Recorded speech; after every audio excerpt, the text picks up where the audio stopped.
بسم اللہ الرحمن الرحیم۔ ناظرین محترم، السلام علیکم ورحمۃ اللہ وبرکاتہ۔ دوزخ میں زیادہ عورتیں کیوں ہوں گی؟ رسول اللہ صلی اللہ علیہ وسلم نے اسلام کے بنیادی احکام میں شوہر کی اطاعت شامل فرمائی ہے۔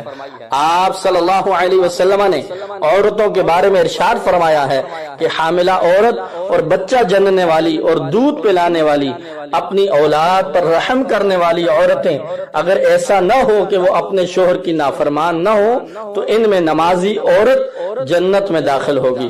رسول اللہ صلی اللہ علیہ وسلم کا ارشاد ہے، میں نے دوزخ میں نظر ڈالی تو وہاں زیادہ عورتیں دکھائی دی۔ عورتوں نے عرض کیا، یا رسول اللہ ایسا کیوں ہے؟ تو آپ صلی اللہ علیہ وسلم نے فرمایا کہ وہ کثرت سے لعنت کیا کرتی ہیں اور اپنے خاوند کی ناشکری کی مرتکب ہوتی ہیں۔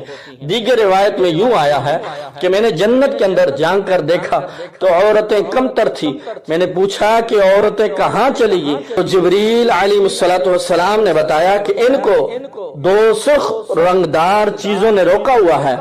دو سرخ چیزوں سے مراد سونا اور زعفران ہے، اور رنگدار سے مراد رنگین بھر کے لیے ملبوسات ہیں۔ ام المومنین سیدہ عائشہ صدیقہ رضی اللہ تعالی عنہا نے فرمایا کہ رسول اللہ صلی اللہ علیہ وسلم کی خدمت میں ایک جوان عورت آئی اور کہنے لگی، یا رسول اللہ صلی اللہ علیہ وسلم، میں جوان ہوں اور میرا رشتہ مانگا جاتا ہے جبکہ میں نکاح سے متنفر ہوں، اب بیوی پر شوہر کیا حق رکھتا ہے؟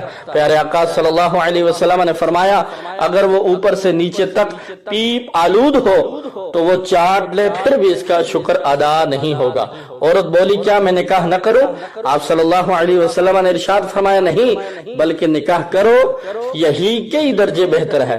ابن عباس رضی اللہ تعالی عنہما سے مروی ہے کہ رسول اللہ صلی اللہ علیہ وسلم کی بارگاہ میں ایک عورت حاضر ہوئی جو قبیلہ بنو خشم سے تھی۔